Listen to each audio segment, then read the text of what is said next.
In late 2023, Taylor Swift officially crossed the billion-dollar threshold. By 2026, her estimated net worth skyrocketed past $2.1 billion. Coinciding with this financial peak and a reported $20 million wedding, critics began noticing a cooling in her public reception. The intense, constant fan chatter that once followed her every move started to quiet, replaced by a sense among her audience that the vibes had shifted. This shift is often described as billionaire brainworms, a psychological distance that develops when the reality of ultra-wealth collides with a public persona built on being relatable and down-to-earth. To understand why this friction is developing now, we have to move past the image of the songwriter and analyze Taylor Swift as a multinational conglomerate, tracing the aggressive rise and the inevitable pressures of a billion-dollar enterprise. Her career began with the backing of a well-capitalized startup. With a family-funded initial investment of $500,000, she entered the Nashville market as a teenage country singer before pivoting into the role of a highly strategic CEO. She quickly demonstrated a willingness to flex her market share against major distributors. In 2014, she pulled her entire catalog from Spotify to successfully force a renegotiation of their streaming royalty rates. When her contract with Big Machine Records ended in 2018, she leveraged her stardom to secure a new deal with Universal Music Group, one that granted her full ownership of her future masters and a larger share of the profits. This led to her most aggressive business maneuver, the Taylor's Version Project. By re-recording her first 6 albums, she staged a corporate takeover of her intellectual property, diverting value from the private equity firm that bought her original recordings.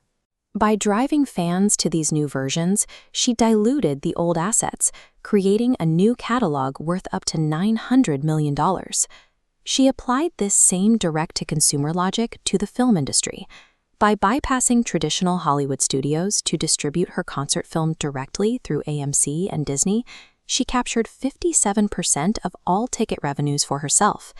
These maneuvers prove her primary operating model is maximizing asset leverage, a strategy structurally identical to a private equity fund rather than a grassroots artist. The Eras Tour became the ultimate expression of this scale, grossing at least $1.6 billion in ticket sales and generating an estimated $5 billion in direct economic impact in the U.S. alone. Her multi-day stadium residencies functioned like localized capital injections for cities, sparking massive surges in hotel, transit, and retail spending, known as the Swift Lift. This unprecedented cash flow was systematically converted into a real estate empire valued at over $110 million, with high-value estates stretching from Nashville to Rhode Island.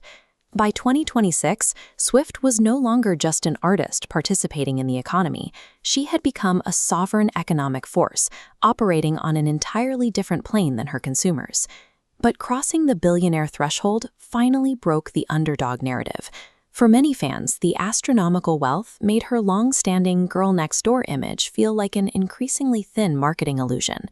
The tension worsened through a strategy of artificial scarcity. Her label released over 30 physical variants of a single album, often in time-limited windows, pressuring fans to buy multiple copies of the same music. This strategy faced 2 major criticisms: that it exploited the financial devotion of younger fans, and that it generated massive amounts of environmental waste through unnecessary plastic production. Scrutiny then turned to her modes of production. Allegations emerged that her physical tour merchandise was manufactured in Egypt using exploitative, low-wage labor, in stark contrast to the high prices charged at the stalls. Finally, public tracking of her private jet revealed a level of carbon emissions that was impossible to reconcile with her previous environmental messaging. This is what a cultural market crash looks like.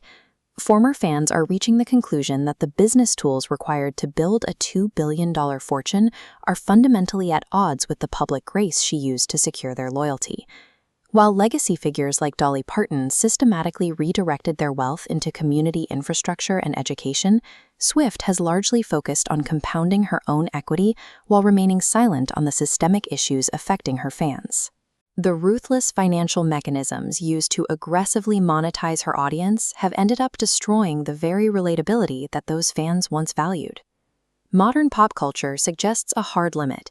You can reach the peak of global finance, or you can remain the relatable girl next door. But her journey proves it is almost impossible to be both. Her business acumen built a historic fortune, but it cost her her cultural invulnerability.